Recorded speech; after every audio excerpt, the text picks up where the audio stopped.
Donc ça y est, on a enfin du courant, théoriquement, parce que j'ai pas encore essayé, donc on va voir ça tout de suite. Savoir que ça a été un poème qui a quand même pris sa petite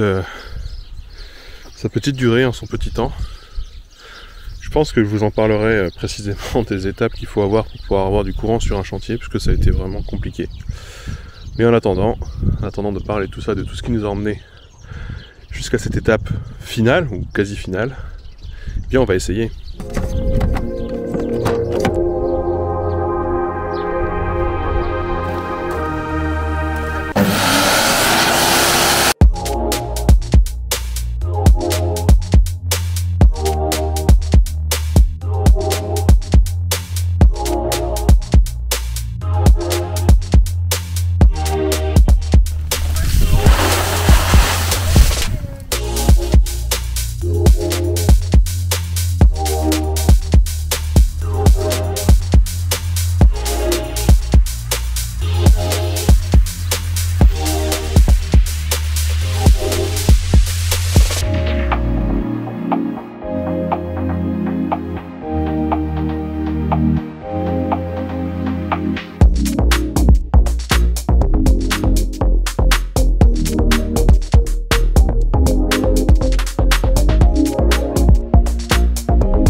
Le broyeur, c'est vraiment un outil génial. J'adore ce jouet, j'adore utiliser ce truc.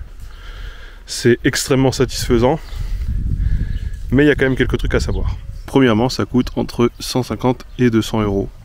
Ce qui peut paraître pas mal, beaucoup. En réalité, ça va. Moi, je pensais à pire au départ. Il y en a effectivement qui coûtent beaucoup plus cher, qui broient beaucoup plus fin, qui broient beaucoup plus gros. Enfin, des plus grosses branches, etc. Il faut savoir que la plupart des broyeurs que nous on a vus, c'est à peu près les mêmes caractéristiques. C'est-à-dire que c'est des branches de 45 mm de diamètre maximum, que ça donne un rapport de 1/10. Je ne sais pas ce que ça veut dire, le vendeur n'a pas su me dire. Mais en tout cas, c'était écrit ça sur tous les broyeurs. Et puis la plupart des broyeurs qui sont vendus dans le commerce, en tout cas de ce qu'on a pu voir, sont électriques. Ils ne sont pas thermiques, ils ne marchent pas à essence. Même si théoriquement ils peuvent broyer plus gros, ceux à essence. Le truc qui paraît essentiel à savoir, et là en ayant utilisé le broyeur pas mal, je peux désormais avoir un petit retour, c'est que premièrement, il ne faut pas l'utiliser de manière continue trop longtemps. Évidemment, c'est écrit dans le manuel d'instruction, ça paraît très bête, mais c'est quand même quelque chose qu'il faut savoir, parce que après ça sent le brûler, et clairement, l'idée c'est pas de foutre le feu à la machine. Deuxièmement, c'est que quand c'est annoncé 45 mm de diamètre maximum, alors il y a la taille, c'est fait pour, cela dit, ça dépend vraiment du type de bois. Par exemple le sapin, aucun problème, tout passe. Le laurier avec les feuilles, 45 mm, c'est déjà franchement très optimiste. Et clairement, le bois beaucoup plus dur, comme le forsythia que j'essaie de broyer, là, si jamais c'est 30 mm maximum, c'est beau déjà. Et surtout, il y a certains types de bois qui ne vont pas dedans, genre j'essaie de mettre du sureau et du cerisier. Et d'autres choses, le bois était peut-être pas assez sec, ou l'écorce était beaucoup trop élastique, ce qui fait que ça a complètement bloqué le rotor. Dans ce cas-là, faut pas forcer, faut démonter, arrêter, et c'est pas grave quoi. En tout cas, le paillis qu'on en récupère, qui est un mélange de copeaux et de feuilles, moi en l'occurrence, on peut en faire vraiment tout un tas de choses. Il faut savoir que moi j'en ai mis par terre dans la serre, notamment pour pouvoir habiller l'allée, empêcher que l'herbe pousse. On peut aussi en faire du paillage, notamment pour maintenir l'humidité au pied des plantes. En tout cas, c'est ce qui me paraît logique à faire. Je sais pas si c'est la vérité.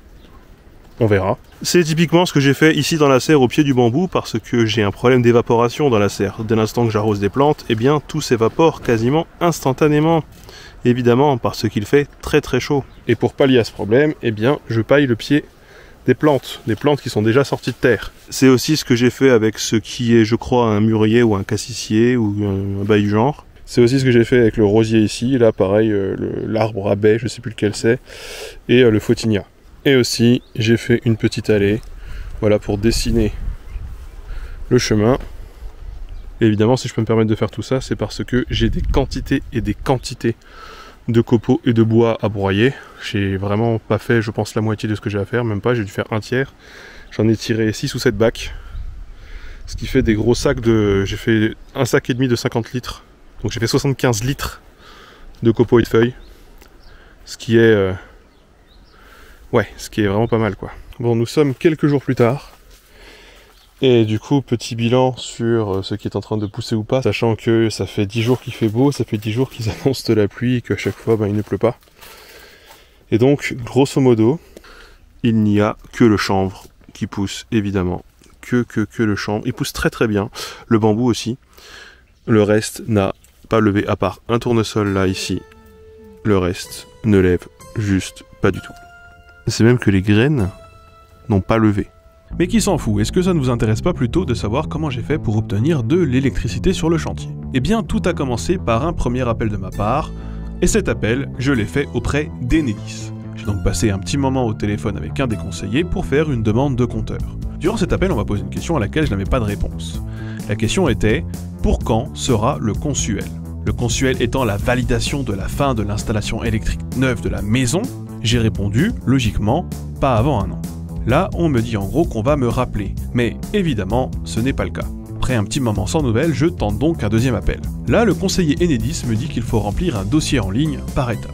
C'est donc ce que je fais. Pour pouvoir finaliser ma demande, je dois fournir tout un tas de papiers et ensuite attendre un petit délai. Arrivé à la fin de tout ce dossier, on m'annonce que je vais devoir payer 1 200 € puisqu'il s'agit d'un tarif forfaitaire parce que nous rentrons dans la case où le poteau électrique auquel nous allons nous raccorder se trouve à moins de 28 mètres de la propriété.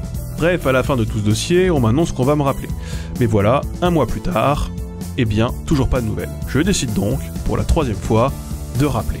Enedis finit donc par me fixer un rendez-vous avec l'un des prestataires qu'ils ont localement.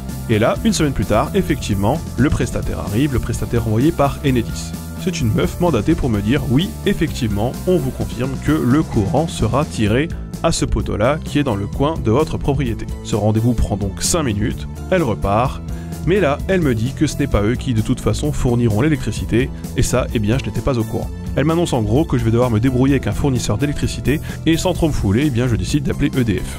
Et effectivement, EDF m'explique bien que le courant qui passe par le câble, eh bien, c'est à eux de le fournir. Sauf que voilà, le compteur de chantier, eh bien ça n'avance pas et je commence un peu à m'inquiéter.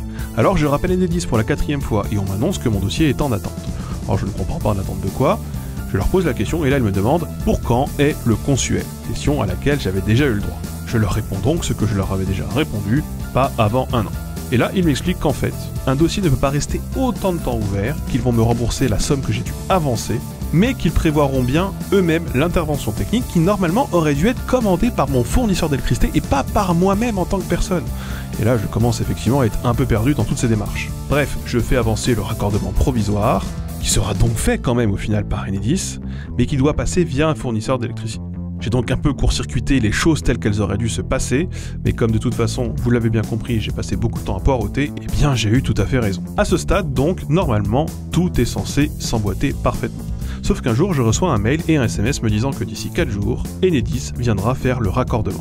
Le hic, eh bien c'est qu'il me demande à moi-même de fournir tous les éléments nécessaires au raccordement. Le compteur, la longueur de câble, les normes, etc.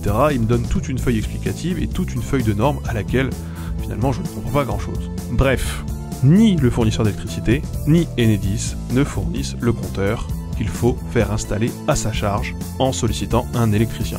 Et c'est donc ce que je dois faire comme prochaine étape. Alors ça peut paraître normal et c'est pas que j'avais oublié d'y penser, c'est tout simplement qu'EDF m'avait affirmé le contraire en m'expliquant qu'Enedis venait avec ses propres compteurs électriques. Je dois reporter donc le rendez-vous parce que 4 jours c'est beaucoup trop court, déplacer ce rendez-vous me coûte de l'argent d'ailleurs, et faire intervenir entre-temps un électricien pour pouvoir faire poser le compteur au poteau me coûte évidemment aussi de l'argent, environ 630 € tout compris. Une fois le compteur installé, il reste donc le câble à faire monter au poteau, ça c'est Enedis qui s'en charge, et ensuite faire descendre le courant par ce câble, et ça c'est EDF.